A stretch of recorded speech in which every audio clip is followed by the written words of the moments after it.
వెలుగును, నేను లోకమునకు వెలుగును. అలాగే యోహాను సువార్త 1వ అధ్యాయము 4వ వచనం, ఆయనలో జీవముండెను, ఆయనలో జీవముండెను, ఆ జీవము మనుషులకు వెలుగై యేసు ప్రభువారు ఏమై ఉన్నాడయ్యా అంటే, ఎందుకు ఈ లోకంలో పుట్టి ఉన్నాడు అంటే వెలుగై ఉన్నాడు. మనుషులకు వెలుగు ఇవ్వటానికి ఈ లోకంలో పుట్టాడు. కానీ మానవుని యొక్క అభిప్రాయం ఏమైనదంటే, ఒక్కొక్కరు ఒక్కొక్క రకమైన వారి అభిప్రాయాన్ని వారి అభిమతంగా తెలియజేస్తూ ఉన్నాడు. అందుకనే మతము అనేది మానవుని యొక్క మతిలో నుంచి పుట్టింది. మతము మోక్షానికి చేర్చదు, మతము మార్గములో ఉండనివ్వదు, మతము మార్గము తప్పించి తిరుగులాడి చేస్తూ ఉంటుంది. అందుకనే మనం ఎప్పుడు కూడా మార్గములో ఉంటేనే మోక్షం. మార్గము తొలగిపోయాము అంటే మోక్షము చేరలేము. అది ఏదైనా సరే. ఉదాహరణ చూడండి, మనం సువార్త ఈ దారిలో వెళ్ళాలి అనుకున్నాం, దానిని వెంబడించాలి అన్నాం. ఆ మార్గం తొలగిపోయామనుకోండి, సువార్త ఏమవుతుంది? డిస్టర్బ్ అయిపోతుంది. మనం అనుకున్నది మనం జరిగించలేం. మార్గము తొలగిపోయే ఏదైనా అంతే. ఈ లోకంలో ఉన్న మతము మార్గములో నడవదు. ఈ లోకంలో ఉన్న మతము వారి వారి అభిప్రాయము మోక్షానికి చేరదు. యేసు ప్రభువారు మతం స్థాపించడానికి లోకానికి రాలేదు. యేసు ప్రభువారు ఏం స్థాపించడానికి వచ్చినాడయ్యా అంటే మోక్షానికి మార్గం స్థాపించడానికి వచ్చినాడు. ఆ యేసు ప్రభువారు చెబుతున్నాడు, నేను లోకానికి.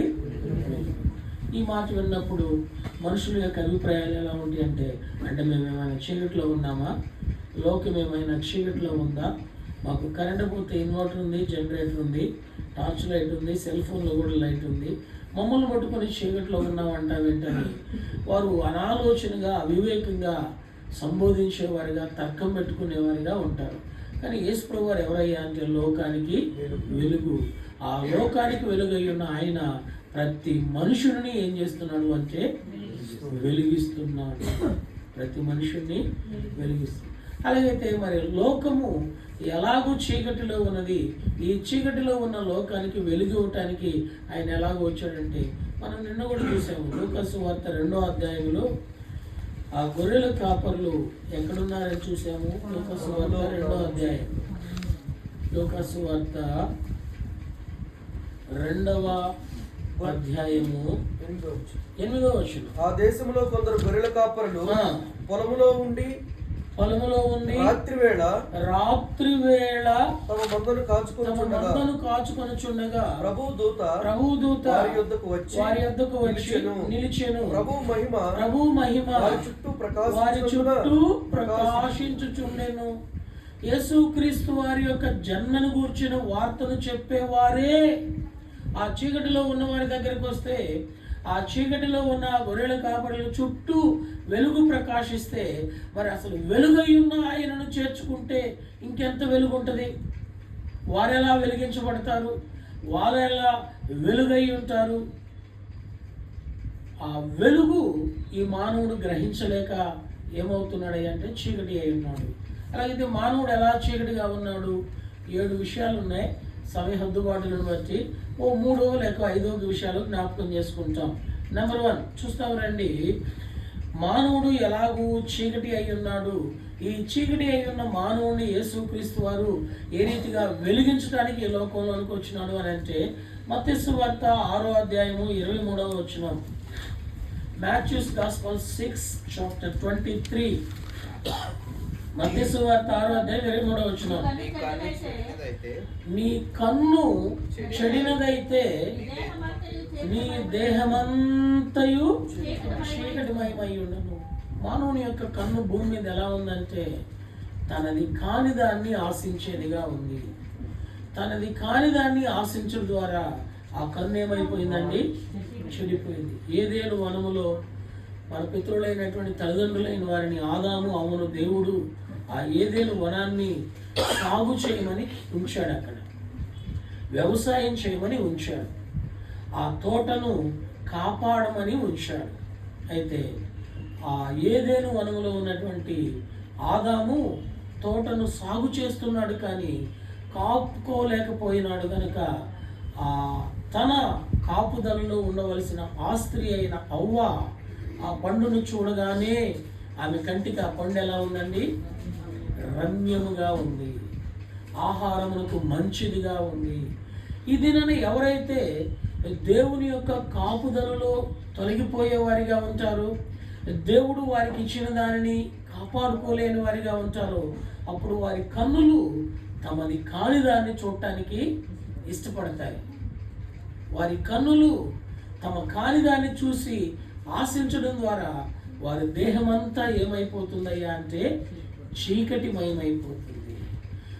అంతకుముందు ప్రతిరోజు వారు ఆ పండు ఆ చెట్టు చూస్తూనే ఉన్నారు. అదేమి వారి కంటికి రమ్యంగా ఏమి అనిపించలేదు.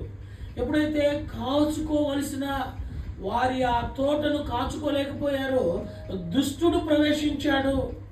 కాసుకోవలసిన దేహాన్ని ఎప్పుడైతే కాసుకోలేకపోయామో దుష్టుడు ప్రవేశిస్తాడు. దుష్టుడు ప్రవేశించింది మనకు అర్థం కాదు. దుష్టుడు ఎప్పుడు ప్రవేశిస్తాడయ్యా అంటే చూడండి, మత్తయి సువార్త 13వ అధ్యాయం.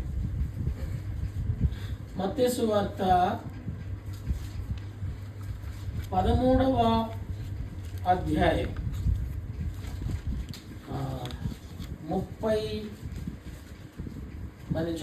25వ వచనం, 26వ వచనం. మనుషులు నిద్రించుచుండగా శత్రువు వచ్చి గోధుమల మధ్య గురుగులు విత్తిపోయాను. గోధుమల మధ్య మనుషులు ఏం చేస్తున్నప్పుడు అంటే నిద్రిస్తున్నప్పుడు, చీకటి, రాత్రి వేళ నిద్రపోతాం, నిద్రిస్తున్నప్పుడు శత్రువు వస్తాడు, దుష్టుడు వస్తాడు, గోధుమల మధ్య గురుగులు విత్తిపోతాడు. విత్తిపోయినప్పుడు ఆ గోధుమలను గురుగులు ఏం చేస్తాయి అంటే రెండు సమానమే అన్నట్టు భ్రమపరుస్తూ ఉంటాయి. అప్పుడు వారి కళ్ళకి అందరూ ఎలా కనపడతారయ్యా అంటే ఆశించాలని. దేవుడు నీకు నాకు ఏది ఇచ్చాడో దాన్నే చూడాలా. నీది నాది కాని దాన్ని మనం చూసి ఆశిస్తే మన దేహం ఏమయ్యే ప్రమాదం ఉందయ్యా అంటే చీకటిమయ్యం. చీకటి వాని కన్ను చెడినది కనుక వాని దేహం అంతా ఏమవుతుందండి?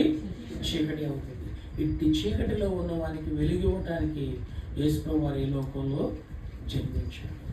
ప్రియమైన సోదరి సోదరుడా, భూమి మీద నీ నా కంటిని జాగ్రత్తగా కాచుకోలేకపోతే, నీ నా చూపుని జాగ్రత్తగా చూసుకోలేకపోతే నిజమైన వెలుగును మనము కోల్పోయే ప్రమాదము, అంధకారంలోనికి వెళతాం. ఇట్టి అంధకారంలో ఉన్న వారికి వెలుగు ఇవ్వటానికి యేసుప్రభువు ఈ లోకానికి వచ్చాడు. లోకమంతా చీకటిమయమై ఉన్నది. అందుకని యేసుప్రభువు వారిని నమ్మిన వారు, యేసుప్రభువు వారి యొక్క రక్షణలోనికి వచ్చిన వారు, యేసుప్రభువు వారి యొక్క వెలుగును కలిగిన వారు వారి కన్ను ఎలా ఉంటుందయ్యా అంటే తేటగా ఉంటుంది. వారి కన్ను లోకంలో సాగుతుంది. పచ్చ కావుల వాళ్ళకి లోకమంతా ఎలా ఉంటుందండి? పచ్చగా ఉంటుంది.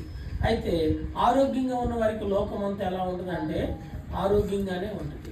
మనం చేసుకునేది ఏదో చేసుకుని పోతా ఉన్నాం. ఆ మనుషుడు వచ్చి మన ముందు ఏమని కేకలు పెడతా ఉన్నాడు? వాడి కంటికి అలా ఉంది. అది మన ముందు వచ్చి ఓ కేకలు పెడతా ఉన్నాడు. వాడి కన్ను ఏమైపోయిందంటే అలా చెడిపోయింది. పక్కన ఇంకొక ఆయన వచ్చి అన్నాడు, అయ్యా మీరు చెప్పుకునేది చెప్పుకోండి, మీరు చేసేది మంచిదే, మీరు చెప్పుకుంటా వెళ్ళిపోండి. వాని కన్ను తేటగా ఉంది. ఇదేనా ప్రియమైన సోదరి సోదరుడా? ఈ పాపిష్టి లోకంలో యేసుక్రీస్తు వారు వెలుగుగా వచ్చాడు. ఆ వెలుగు మనం పొందాలి అంటే మన కన్ను చెడిపోకుండా చూసుకోవాలి. మన కన్ను చెడిపోవటానికి మన ప్రమేయం లేకుండానే మన మధ్యకు దుష్టుడు ప్రవేశించి రాత్రి వేళ గోధుమలాగే ఉండే గురుగును విత్తిపోయి భక్తిలాగే ఉండే భక్తిని కనపరిచి ముక్తిని చేరనీయకుండా దుష్టుడు చేసే ఆ పని నుంచి మనము మోక్షానికి వెళ్ళాలి అంటే నిజమై ఉన్న వెలుగును చూచున్నట్లుగా నిజం. అందుకనే దావీదు అంటాడు 119వ కీర్తన 135లో అనుకుంటా, రాత్రి జాములు కాక మునిపే నా కన్నులను తెలుగు చేయము, నీ వాక్యము నా పాదములకు దీపము. ఆయన త్రోవకు వెలుగు. ఎప్పుడైతే ఈ వాక్యమును మనం చూడటానికి, వాక్యమును అనుసరించడానికి ఇష్టపడతామో, మన కన్ను చెడిపోయినప్పుడు అది బాగవటానికి వెలుగు దోహదపడుతుంది. రెండోది చూడండి, మానవుడు ఎలా చీకటి అవుతాడు. ఎఫెసీయులకు రాసిన పత్రిక 4వ అధ్యాయము 18వ వచనం. ఎఫెసీయులకు రాసిన పత్రిక 4వ అధ్యాయము 18. వారైతే అంధకారమైన మనస్సు గలవారై తమ హృదయ కాఠిన్యము వలన తమలోనున్న అజ్ఞానము చేత దేవుని వలన కలుగు జీవములో నుండి వేరుపరచబడిన వారై చాలండి. తమ అంధకారమైన మనసు చేత, తమ హృదయ కాఠిన్యము చేత దేవుని యొక్క జీవములో నుండి ఏమవుతున్నారయ్యా అంటే వేరుపరచబడుతున్నారు. దేవుని జీవము లోకానికి వెలుగై ఉన్నది. అందుకనే మానవుని యొక్క మనస్సు చీకటి అయిపోతుంది. మళ్ళా చదువుతాం అన్నమాట. ఎఫెసీయులకు రాసిన పత్రిక 4వ అధ్యాయం 18వ వచనం. అంధకారమైన మనస్సు గలవారై. అంధకారమైన మనస్సు. ఏ మనసు అంటండి? అంధకారం అంటే చీకటి. మనసు ఏమైపోయిందంటే చీకటి. ఎందుకు? దేవుని జీవములో నుండి వేరవుతున్నారు. హృదయమును కఠినపరుచుకుంటున్నారు. దేవుని వాక్యము మనతో ఎంత మాట్లాడుతున్నా హృదయాన్ని మనం ఏం చేసుకుంటున్నాము? కఠినపరుచుకుంటున్నాం. తల్లిదండ్రులు పిల్లల యొక్క క్షేమం కొరకు ఎంత నచ్చ చెప్పుకుంటున్నా, బుజ్జగించుకుంటున్నా, బ్రతిమలాడుకుంటున్నా, సరైన దారిలోనికి తెచ్చుకోవడానికి ప్రయత్నం చేస్తున్నా పిల్లలు ఏం చేస్తున్నారు? హృదయాన్ని కఠినపరుచుకుంటున్నారు. ఈ హృదయమును కఠినపరుచుకునే ప్రతి వారి మనసు ఏమైపోతుందయ్యా అంటే అంధకారం అయిపోతుంది, చీకటి అయిపోతుంది. ఈ అంధకారమైన మనసు కలిగిన వారికి యేసుక్రీస్తు వారి యొక్క వెలుగు గ్రహించలేరు. ఆ యేసుక్రీస్తు వారి వెలుగై ఉన్న జీవంలో నుంచి తొలగిపోతారు. అయితే ప్రభు అయిన దేవుడు ఆ అంధకారమైన మనసు కలిగిన వారిని కూడా ప్రేమించి ఆ జీవమును, ఆ వెలుగును ఇవ్వటానికి ఈ లోకంలో మన కొరకు జన్మించాడు. కాబట్టి మొదటిది, మనము చీకటి అయి ఉండడానికి కారణం ఏమిటయ్యా అంటే మన కన్ను. రెండవది, మనము చీకటి అయి ఉండడానికి కారణం ఏమిటయ్యా అంటే మన మనస్సు. మూడవది చూస్తామండి, రోమీయులకు రాసిన పత్రిక 1వ అధ్యాయం 21వ వచనం. రోమీయులకు రాసిన పత్రిక 1వ అధ్యాయము 21వ వచనం. మరియు వారు దేవుని ఎరిగియు ఆయనను దేవునిగా మహిమపరచలేదు, కృతజ్ఞతాస్తుతులు చెల్లింపలేదు గాని తమ వాదముల యందు వ్యర్థులైరి. వారి అవివేక హృదయము అంధకారమయమాయెను. చాలండి. మూడవది, వారి యొక్క హృదయము ఏమవుతుందండి? అంధకారమయం. ఎందుకు హృదయము అంధకారమయమైందంటే దేవుడెవరో తెలుసు, దేవునిగా మహిమపరచలేకపోతున్నారు, దేవునికి కృతజ్ఞతలు కలిగి ఉండలేకపోతున్నారు. అందువల్ల హృదయము అంధకారమయమవుతుంది. కన్ను చెడిపోవటం ద్వారా చీకటి అవుతున్నాము.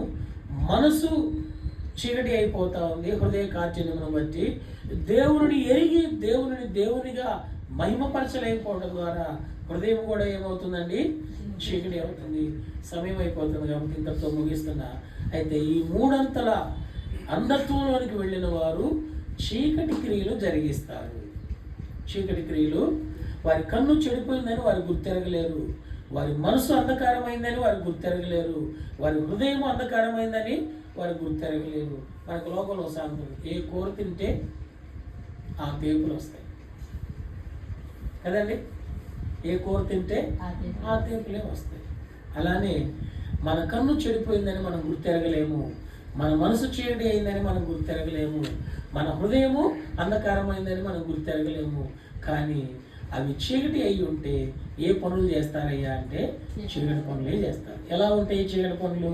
ఓ మాట చూడండి, పరిశుద్ధ గ్రంథంలో వ్రాయబడింది. రోమీయులకు రాసిన పత్రిక 13వ అధ్యాయము 12-13 వచనాలు. రాత్రి చాలా గడిచి పగలు సమీపముగా ఉన్నది కనుక మనము అంధకార క్రియలను విసర్జించి తేజ సంబంధమైన యుద్ధోపకరణను ధరించి అల్లరితో కూడిన ఆటపాటలైనను. అంధకార క్రియలు అంటే ఏంటంటే అల్లరితో కూడిన ఆటపాటలు, మత్తు లేకయు, కామ విలాసము, పోకిరి చేష్టలు, కలహము, మత్సరము. ఈ 6 పనులు మానవుడు జరిగిస్తున్నాడు అంటే కన్ను ఏమైంది? దేహాన్నంతా చీకటిమయం చేసింది. మనసు ఏమైంది? చీకటిమయమైపోయింది. హృదయం ఏమైంది? చీకటిమయమైపోయింది. ఇవి కన్ను మనకి చీకటిగా ఉందా వెలుగుగా ఉందనేది గుర్తెరగలేవు. ఎందుకంటే మనకు వెలుతురు కనపడుతుంది, చీకటి కనపడుతుంది. కన్ను బాగానే ఉందనుకుంటాం. మనసు చీకటిమయమై ఉందా వెలుగై ఉందా గుర్తెరగలేవు. హృదయము చీకటి అయి ఉందా వెలుగై ఉందా గుర్తెరగలేము. చీకటి కనుక అయి ఉంటే ఈ 6 పనులు వారు చేస్తూ ఉంటారు. చూడండి, ఒక స్టూడెంట్ ఎగ్జామ్కి బాగా కరెక్ట్గా ప్రిపేర్ అయ్యి ఉన్నాడు అనుకోండి. క్వశ్చన్ పేపర్ ఏమి ఇచ్చినా కానీ వీడు ఏం చేస్తాడండి? అటెంప్ట్ చేస్తాడు, క్వాలిఫై అవుతాడు. ప్రిపేర్ అయ్యి ఉన్నాడు కాబట్టి. అదే ప్రిపేర్ అయ్యి ఉండకపోతే ఏ క్వశ్చన్ ఇచ్చినా కానీ రాయలేని పరిస్థితి. ప్రిపేర్ అయ్యి ఉన్నాడు కనుక జవాబు ఇవ్వగలిగాడు. కారణం రిజల్ట్ అక్కడ కనపడుతుంది. అంధకారమయమై కనుక ఉంటే రిజల్ట్ ఎలా ఉంటుంది? ఈ 6 పనులు. మొట్టమొదటి ఏంటి? అల్లరితో కూడిన ఏ సందర్భమైనా ఈ దినాన భూమి మీద ఎక్కడ ఏం కనబడుతున్నాయా అంటే అల్లరి అల్లరి అల్లరి. చివరికి అల్లరి ఎక్కడికి వచ్చేసిందయ్యా అంటే మందిరాల్లో కూడా వచ్చేసింది. ఆయన అల్లరికి ఎంత అల్లరి చేస్తున్నారంటే అల్లరి అల్లరి అల్లరి అల్లరి. బైబిల్లో రాయబడింది, వారి కేకలే గెలిచాయి. వారి కేకలే గెలిచాయి. అల్లరి ఎక్కువైపోయింది. మందిరాల్లో ఉన్న అల్లరి ఎక్కడికి వస్తున్నాయి అంటే ఇళ్లల్లో కూడా వచ్చేసింది. వీధుల్లో ఉంటుంది అల్లరి, అది ఇప్పుడు ఎక్కడికి వచ్చేసిందండి? ఇళ్లల్లో కూడా. అల్లరితో కూడిన ఆటపాట ఏదైనా వారి దేహము, వారి మనస్సు, వారి హృదయము చీకటిలో ఉన్నవారు చేసే పని. ఆ తర్వాత రెండోది ఏంటి? మత్తు. ఏ సందర్భంలోనైనా మత్తుకు గురవుతారు. మత్తు పదార్థాల వల్లే కాదండి, దేని ద్వారా కూడా రావడానికి అవకాశం ఉంది? భోజనం ద్వారా కూడా వస్తుంది కదండి. భోజనం ద్వారా కూడా వస్తుంది. కనుక మనము ఈ ఆహార పదార్థాల ద్వారా కూడా మత్తుకు గురి కాకుండా కాపాడేది ఏమిటయ్యా అంటే వెలుగు. ఆహార పదార్థాల ద్వారా కూడా మత్తుకు గురవుతున్నాము అంటే మన కన్ను, మన మనసు, మన హృదయం ఏమైపోయినట్టు? చీకటి అయిపోయినట్టు. ఆ తర్వాత మూడవది ఈ కామ విలాసం గురించి చెప్పనలివి కాకుండా ఉంది. విచ్చలవిడితనం అయిపోయింది. ఆ తర్వాత నాలుగోది ఏముంది? పోకిరి చేష్టలు. వయసుతో నిమిత్తం లేకుండా కూడా పోకిరి చేష్టలు అండి. ఇదివరకు కాలేజీలో టీచింగ్ చేసుకుంటారే వాటిని పోకిరి చేష్టలు అంటారు. ఇప్పుడు అవి ఎక్కడికి వచ్చేసినాయి అండి? ఎక్కడికి వచ్చినాయి? వావి వరుస లేకుండా, చిన్న చిన్న పిల్లల్ని, పెద్దోళ్ళని, మందిరం అని లేకుండా, దేవుని సమాజము, దేవుని ప్రజలని లేకుండా ఎక్కడ పడితే అక్కడ ఇది పోకిరి మాటలు, పోకిరి క్రియలు, పోకిరి చేష్టలు. ఇదేంటయ్యా అంటే చీకటి. ఆ తర్వాత కలహం. ఎక్కడ చూసినా కలహాలే కలహాలు. కలిసి ఉండడానికి మనసు ఎవరికి ఉండట్లేదు. కలహం. ఆ తర్వాత ఆరోజు ఏంటండి? మత్సరం అంటే అసూయ. ఈ అసూయకి ఎంత తీవ్రత వచ్చేసిందయ్యా అంటే చూడండి, పాపం హేబేలు ఆరాధన చేస్తే దేవుడు అంగీకరించాడు. ఆ హేబేలు మీద వీడికి ఎందుకు అసూయ? కయ్యోనికి కదండి. ఈ అసూయను బట్టి కయ్యోను హేబేలు ఏం చేయాలనుకున్నాడు? చంపేయాలి. అలానే దావీదు, సౌలు ఉన్నాడు. దావీదు గురించి దేవుని ప్రజలైన వారు, సౌలు గురించి దేవుని ప్రజలైన వారు పాట పాడారు. ఎందుకు? గొల్లియాతును జయించడం ద్వారా ఇశ్రాయేలులకు విజయం వచ్చిందని. వాళ్ళు పాడిన పాటకి సౌలుకి ఎవరి మీద కసు వచ్చిందండి? దావీదు మీద కసు వచ్చింది. ఇప్పుడు దావీదుని ఏం చేయాలనుకుంటున్నాడు? ఇప్పుడు అదే చంపాలనుకున్నవాడు పోయి గొల్లియాతుని చంపి ఇశ్రాయేలులకు రాజుగా ఉన్నవాడు చక్కని సామ్రాజ్య పరిపాలన చేయొచ్చు కదండి. వాడికి రాదు, వాడు చెయ్యడు. చేసిన దావీదుని ఏం చేయాలనుకున్నాడు? చంపాలి. దేనిని బట్టి అయ్యా అంటే అసూయ. ఇదేమిటయ్యా అంటే చీకటి కలిగిన దేహం, చీకటి కలిగిన మనసు, చీకటి కలిగిన హృదయం. ఇటువంటి చీకటిలో ఉన్నటువంటి మానవుణ్ణి దేవుడు ప్రేమించి తన కుమారుడైన యేసుక్రీస్తు వారిని ఈ లోకానికి పంపించాడు. ఆ శుభవార్త ఎవరైతే వింటారో వారి చుట్టూ ప్రకాశవంతమైన వెలుగు ఉంటుంది.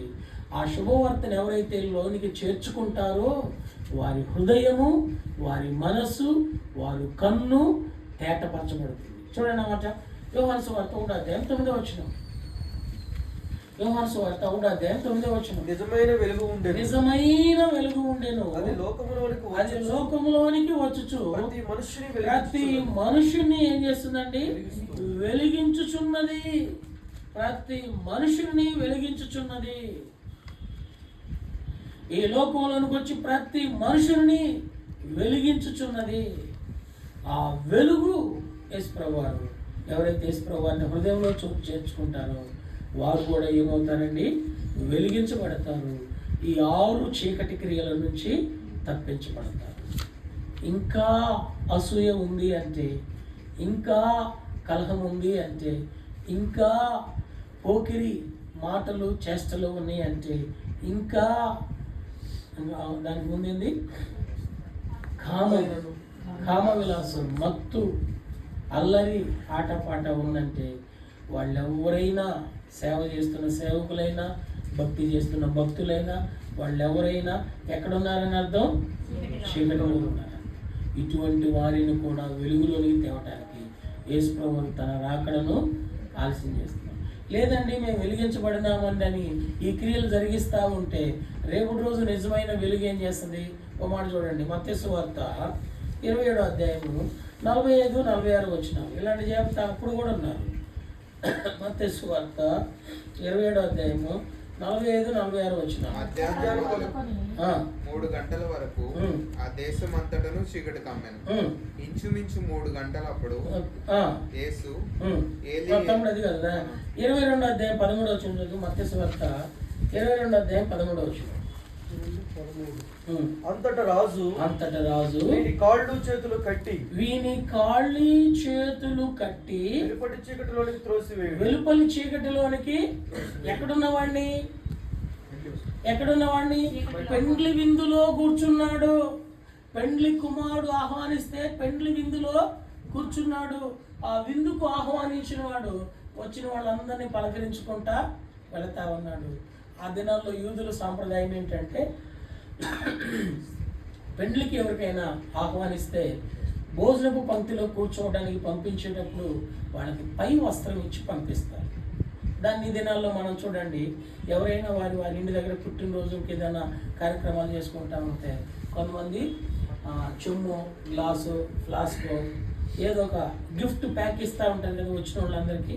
అలాగే యూదుల సాంప్రదాయం ఏంటంటే పెళ్ళికి పిలిచినప్పుడు పై వస్త్రం ఇస్తారు. పై వస్త్రం గౌరవానికి గుర్తు.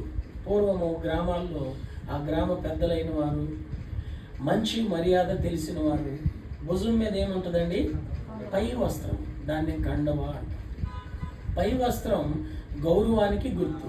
ఈ పెండ్లికి పిలిచిన వారికి ఈ పెండ్లి ఇంటి యజమాని ఏం చేస్తాడంటే పై వస్త్రం ఇస్తాడు. వీళ్ళకు కూడా ఇచ్చాడు పై వస్త్రం. వాడు భోజన పంక్తిలో కూర్చున్నాడు. పలకరించడానికి వెళతా ఉంటే వాళ్ళలో కొంతమందికి ఏమైంది? ఆ వస్త్రం, పై వస్త్రం పోయింది. అప్పుడు అంటున్నాడు, చిలికాడా, పై వస్త్రం లేకుండా భోజనపు పంక్తిలో నీవు ఎలాగూ కూర్చున్నాడు. వారి దగ్గర జవాబు లేకపోయేసరికి పనివారిని పిలిచి ఏమన్నాడంటే ఈయన తీసుకుని పోయి వెలుపట చీకటిలో. ఈరోజు కూడా యేసుప్రభువు వారు వెంటనే ఎవరిని లోకంలో నుంచి పాతాళంలోనికి పంపియుడు. మనందరినీ తన స్నేహితులుగా భావించి మన కొరకే ప్రాణం పెట్టాడు. మనము ఆ చీకటిలో నుంచి బయటికి రావడానికి చీకటి అంటే ఏంటో చెప్తున్నాడు, వెలుగంటే ఏంటో చెప్తున్నాడు. ఏ క్రియలు చేస్తే చీకటిలో ఉన్నామో చెప్తున్నాడు, ఏ క్రియలు చేయకపోతే వెలుగులో ఉన్నామో చెప్తున్నాడు. ఇవన్నీ చెప్పి గొర్రె పిల్ల పెండ్లి విందు కొరకు ఆహ్వానిస్తున్నాడు.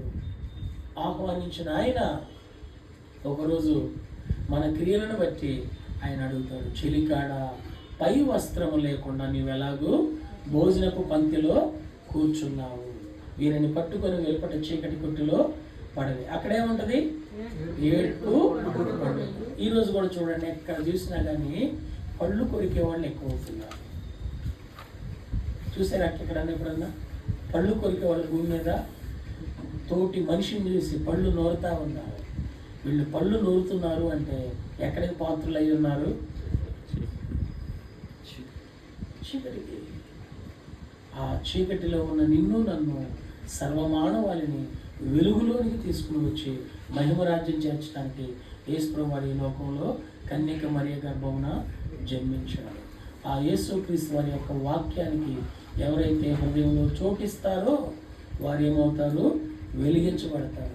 వెలిగించబడిన వారు ఏం చేస్తారు? ఓ చిన్న మాట చదువుకొని ముగించుకుంటాం. మొదటి యోహాను పత్రిక 2వ అధ్యాయం. మొదటి యోహాను పత్రిక 2వ అధ్యాయం 9-10 వచ్చిన. వెలుగులో ఉన్నానని చెప్పుకొనుచు తన సహోదరుని ద్వేషించిన వాడు ఇప్పటి వరకును చీకటిలోనే ఉన్నాడు. తన సహోదరుని ప్రేమించేవాడు వెలుగులో ఉన్నాడు. కాబట్టి ప్రియమైన సహోదరి సహోదరుడా, యేసుక్రీస్తు వారు మనకు ఏమై ఉన్నాడయ్యా అంటే వెలుగై ఉన్నాడు. కొంతమంది ఏమో ప్రవక్త అన్నారు, కొంతమంది ఏమో ఏలియా అన్నారు, కొంతమంది ఏమో బాప్తిస్మిచ్చి యోహాను అన్నారు, మరి కొంతమంది ఏమో పేతురు లాంటి వాడు నీవు క్రీస్తువు అన్నాడు. ఇదేనా నీవు నేను మనము ఏమై ఎరిగి ఉన్నాము, ఏమని తలుస్తున్నాము యేసుప్రభువారిని? ఆయన ఎవరయ్యా అంటే ఆయన నోట చెప్పిన మాట, నేను లోకమునకు వెలుగును. ఆ వెలుగయ్యున్న యేసు మన యొక్క దేహాన్ని, మన యొక్క మనసును, మన యొక్క హృదయాన్ని ఆ చీకటిలో నుంచి తీసివేసి వెలుగులోనికి తీసుకొచ్చి నిత్యమైన వెలుగులోనికి తీసుకుని పోవటానికి మన కొరకై ప్రాణదానం చేసి చనిపోయి సమాధి చేయబడి తిరిగి లేకపోతాడు. ఇంకా నీ నా కన్ను చీకటిమయానికి గనక వెళుతూ ఉంటే, నీ నా హృదయ కాఠిన్యాన్ని బట్టి మనసు అంధకారం చేసుకుంటుంటే వారు ఏం చేస్తారయ్యా అంటే చీకటి క్రియలతో పాటు తోటి సహోదరులను ఏం చేస్తారు? ద్వేషిస్తారు. యేసుప్రభువు వారు ప్రేమించాడు. ప్రేమించిన యేసు ఆ వెలుగులో వాస్తవానికి యోబు అన్నకున్న కోపాన్ని బట్టి మనం ఎందుకు వచ్చిన వాడిని ఏం చేయాలి అంటే లాగి వాడు కొట్టేవాడు. ఆయనకున్న పలుకుబడిని బట్టి సరికి నిన్న ఒకడు పిలిచాడు ఇతని గురించే, దాన్ని పోతాడు రే ఇటు రారా అన్నాడు. వాడి సంగతి నచ్చుకోవడానికి మళ్ళీ వాడు ఈరోజు వస్తే యోబు అన్న ఏమంటున్నాడంటే మౌనంగా ఉండి ప్రార్థన చేద్దామని మనం ముందుకు పోదాం వాడితోటి వాడు. ఎక్కడి నుంచి వస్తుంది మనసు అంటే చీకటి పోతే వెలుగు ప్రేమ చూపటానికి వస్తుంది. చీకటి ఉంటే వెలుగు పోయి చీకటి కార్యాలు అల్లరితో కూడిన మనమేం అల్లరి పడిన అవసరం లేదు. యేసుప్రభువు ఎవరయ్యా అంటే వెలుగు. ఒకప్పుడు యోబు అన్న ఎంత అల్లరి చేశాడో శారక్కకు తెలుసు. ఇప్పుడు యోబు అన్న ఎంత మౌనంగా ఉంటున్నాడో ఎందుకు శారక్క చూస్తుందంటే యేసుప్రభువు వారు ఈ లోకంలో ఎలా పుట్టాడండి? వెలుగై పుట్టాడు. ఆ వెలుగు నిర్ణయకాల సమయంలో మన ప్రియ సహోదరుని వెలిగించింది, మనలను కూడా వెలిగిస్తుంది. వెలుగులో ఉన్నామని చెప్పుకుంటూ ఇంకా ద్వేషము పగ కలిగి ఉంటే అక్కడ ఏడుపు. పాపం పెండ్లి వస్త్రం ఇచ్చాడు కానీ ఏం చేశాడు? పోగొట్టుకున్నాడు. పెండ్లి వస్త్రం పోగొట్టుకోకుండా మనము ఆయన మనకిచ్చిన ఆ రక్షణ వస్త్రాన్ని, ఆ సంతోష వస్త్రాన్ని, ఆ మహిమా వస్త్రాన్ని, ఆ ఉల్లాస వస్త్రాన్ని యేసుక్రీస్తునందు కలిగి ఉంటే గొర్రెపిల్ల పెండ్లి విందుకు చేరగలుగుతాం. ఎదురాడే వాళ్ళు ఉంటారు, ఉమ్మేసేవాళ్ళు ఉంటారు, కొట్టేవాళ్ళు ఉంటారు, నిందించేవాళ్ళు ఉంటారు. ప్రభువు వెలుగు ఏం చేస్తుందయ్యా అంటే వారిని నిర్ణయకాల సమయంలో వెలిగిస్తుంది. ఆ వెలుగు కోసం యోబు అన్న రక్షణ కోసం శారక్క ఎన్ని సంవత్సరాలు ఏడ్చి ప్రార్థన చేసిందో ఆమెకే తెలుసు.